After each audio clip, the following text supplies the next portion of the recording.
just wanted to get a little bit of information from you two and just hear you two talk, because right now you guys are the leaders that are out in the forefront fighting for African American needs and culture and keeping it alive so that the young people can continue to walk in this charge. And I'll let the elder close on out. It's my second time here to the Lest We Forget Black African Holocaust Museum. And the first time I came with an elder of mine, Reverend Dave Devlin, who's now deceased. We buried him 3 years ago. And it was absolutely mind-blowing when Baba Ragsdale gave us the tour. Today's visit, which is only my second and my first in probably about 5 years, was even more overwhelming than the first one. And I say overwhelming in a very positive sense. As someone who travels the world, as someone who has been to just about every notable museum that we have dedicated to African life, history, or culture, I would have to say that this museum, for its psychological impact, I believe that this museum is second to none of them.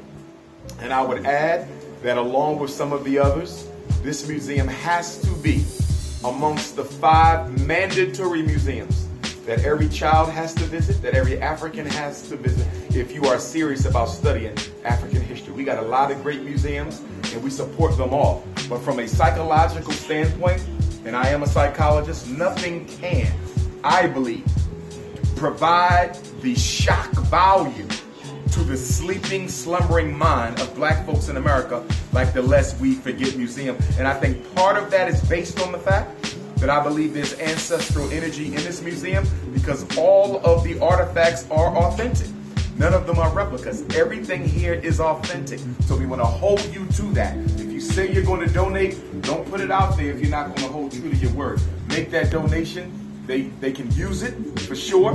I think this museum has to be fully institutionalized and it has to be brought to the level that Baba Ragsdale and Mama Ragsdale want to take it to. I've been collecting for about 50 years, and I hate to give away my age, but I guess you could do the math. Okay, I was born in 19, and that's when I got started. But the one thing about it is this museum was started by happenstance, really, because I was going down south and getting with my uncle, and the things he did made me wonder about history, because I wanted to find out how they did get black people.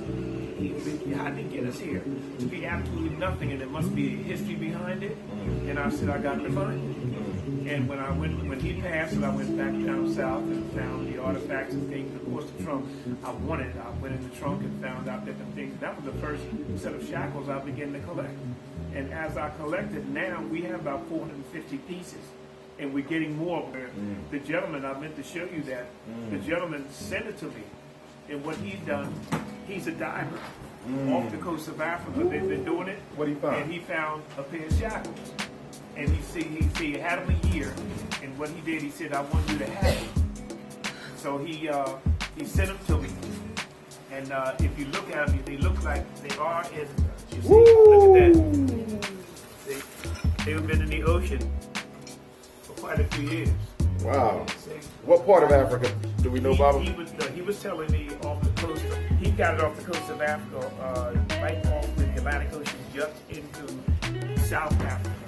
That's what he said. We have to do this. Make this happen. It can happen. We have the money.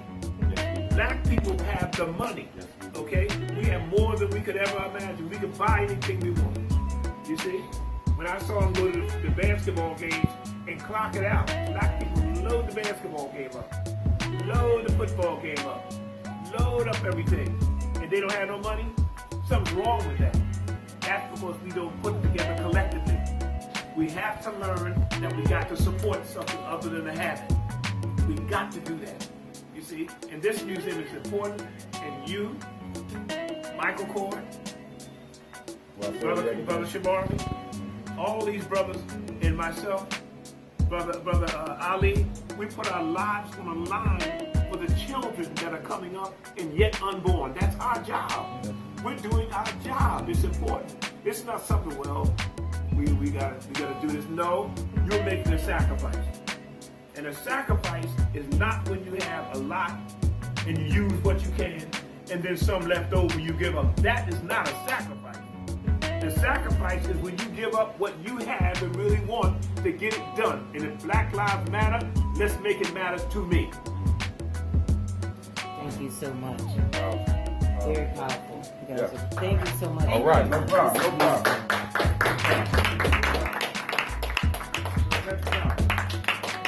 Remember out here over here?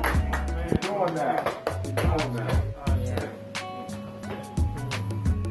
Mother. Thank you again. Thank you so much. Definitely. Love. Yes, yes. All right now. I'm like, we're gonna